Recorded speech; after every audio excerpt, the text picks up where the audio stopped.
ሰላም እናንተ ተመልካቾች፣ ይህ ከአፖሎ ሆስፒታል ሴኮንደራባድ ዶክተር ረቫቲ ራማስዋሚ ነኝ።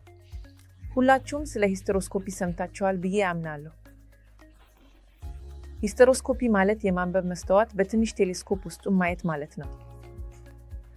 ለምን ነው የሚደረገው? በጣም የሚያፈሱ ሴቶች፣ ያነሰ የወር አበባ ያላቸው፣ በእርግዝና ችግር ያላቸው፣ የማይፈጸም እርግዝና ያላቸው፣ በተደጋጋሚ ጉዳት የሚያጋጥሙ ሴቶች እንዲሁም ሌሎች ብዙ ምክንያቶች ሲኖሩ የማንበብ ውስጥ ሲመለከት ይደረጋል። ይህ በጣም ጥሩ ጥቅም ነው፣ ምክንያቱም ከብዙ ዓመታት በፊት የማንበብ ውስጥን በቀጥታ ማየት አልተቻለም ነበር። አሁን ግን በዘመናዊ መሳሪያችን የማንበብ ውስጥን ብቻ ሳይሆን ትንሽ ለስላሳ እድገቶች እንደ ፖሊፕስ ፋይብሮይድስ ካገኘን በተመሳሳይ ጊዜ ማስወገድ እንችላለን። እነዚህ ብዙ ጊዜ የበዛ ደም መፍሰስ ምክንያቶች ናቸው። የማንበብ ቅጥሮችን እርስ በርሳቸው የሚያሳጣጡ ባንዶች ካገኘን እነዚህን አድሄዥንስ ብለን እንጠራቸዋለን። እነዚህም የአስቸጋሪ የወር አበባ ደም መቀነስ ምክንያት ናቸው።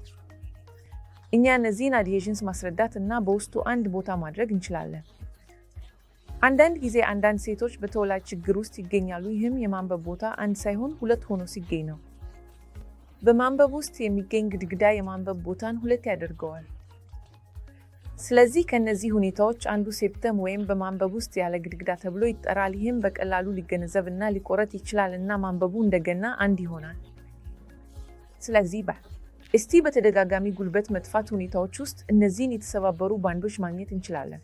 አንዳንድ ጊዜ በማህፀን ውስጥ እብጠት ልናገኝ እንችላለን። በማንበብ ውስጥ የቱበርኩሎሲስ በሽታ መኖሩን ማወቅ እንችላለን። ስለዚህ ሂስተሮስኮፒ በጣም ጠቃሚ መሳሪያ ነው እና ሂስተሮስኮፒን በአንዳንድ አረጋዊ ሴቶች ላይ መጠቀም ታላቅ ቀዶ ሕክምና የሚባል ሂስተሬክቶሚን ማስወገድ ይችላል።